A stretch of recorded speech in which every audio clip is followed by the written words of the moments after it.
জলবায়ু সহনশীলতা গড়ে তুলতে অংশীদারিত্ব, প্রযুক্তি, অর্থায়ন ও বৈশ্বিক যৌথ অঙ্গীকারের উপর গুরুত্ব আরোপ করেছেন প্রধানমন্ত্রী তারেক রহমান। চীনের ডালিয়ানে ওয়ার্ল্ড ইকোনমিক ফোরামের গ্রীষ্মকালীন দাভোস সম্মেলনে তিনি বলেন, জলবায়ু ক্ষয়ক্ষতি তহবিলকে প্রতিশ্রুতির গণ্ডি পেরিয়ে বাস্তবায়নে আনতে হবে।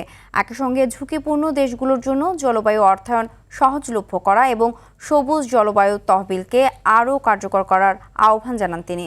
প্রধানমন্ত্রী বলেন, জলবায়ু সংকট মোকাবিলায় প্রশমন উদ্যোগের পাশাপাশি অভিযোজন ব্যবস্থাও সমানভাবে জরুরি। চীন থেকে প্রধানমন্ত্রীর চীন সফরের সর্বশেষ খবর জানাচ্ছেন মাইদুর রহমান রুবেল। সফরের তৃতীয় দিনেও ব্যস্ততা কমেনি প্রধানমন্ত্রী তারেক রহমানের। আজকে সকালবেলায় বেশ কিছু অনুষ্ঠানে তিনি অংশগ্রহণ করবেন। প্রথমে যে অনুষ্ঠানটিতে আমরা দেখেছি সেটি হচ্ছে ওয়ার্ল্ড ইকোনমিক ফোরামের 17তম বার্ষিক সভায় তিনি যোগ দিয়েছেন। সেইখানে ব্যবসায়ী কেন্দ্রিক বেশ কিছু গুরুত্বপূর্ণ বিষয়ে আলোচনা হওয়ার কথা রয়েছে। মূলত বাংলাদেশ সরকারের যে লক্ষ্য সেটি হচ্ছে বাংলাদেশে বিনিয়োগ নিশ্চিত করতে তারা কাজ করছে। একই সাথে জলবায়ু পরিবর্তনে কিন্তু তারা গতকালকে একটা সভায় যোগ দিয়েছিলেন, যেখানে বলা হয়েছিল যে দরিদ্র দেশগুলোতে যারা জলবায়ু ঝুঁকিতে আছে তাদেরকে মূলত উন্নত দেশগুলোর পাশে দাঁড়ানোর আহ্বান জানিয়েছিলেন প্রধানমন্ত্রী।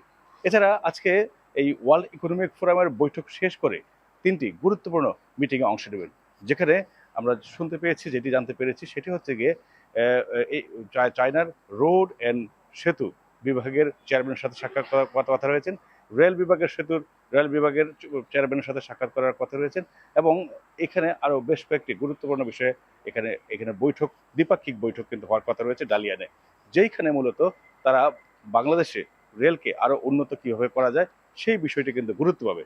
এবং দুপুরের মধ্যাহ্নভোজ শেষ করে ডালিয়ান থেকে বেইজিং এর উদ্দেশ্যে রওনা দিবেন বুলেট ট্রেনে, যেটি হাই স্পিড বুলেট ট্রেন, এবং সেই বুলেট ট্রেনে এই চায়নার সময় 5:30টায় বেইজিং এ যাবেন প্রধানমন্ত্রী তারেক রহমান। এবং আজকের দিনের কর্মসূচিতে দিনের প্রথম অংশে ডালিয়ানে বেশ কিছু অনুষ্ঠানে যোগ দেওয়ার পর বিকেলে তিনি বেইজিং এ যাবেন এবং রাতে মধ্যাহ্নভোজ সারবেন। সেটি হচ্ছে গিয়ে চায়নার যে প্রধানমন্ত্রী তার তার আমন্ত্রণে বেইজিং এ যাবেন, সেখানে মধ্যাহ্নভোজে অংশ নেবেন। এবং আগামীকাল মূলত বেইজিং এ বেশ কিছু গুরুত্বপূর্ণ অনুষ্ঠান রয়েছে প্রধানমন্ত্রী তারেক রহমানের। এবং সবশেষ চীনের প্রেসিডেন্ট সি জিনপিং এর সাথে সবচেয়ে আলোচিত বা গুরুত্বপূর্ণ বৈঠকটি হবেন, যেদিকে তাকিয়ে আছে গোটা দেশ।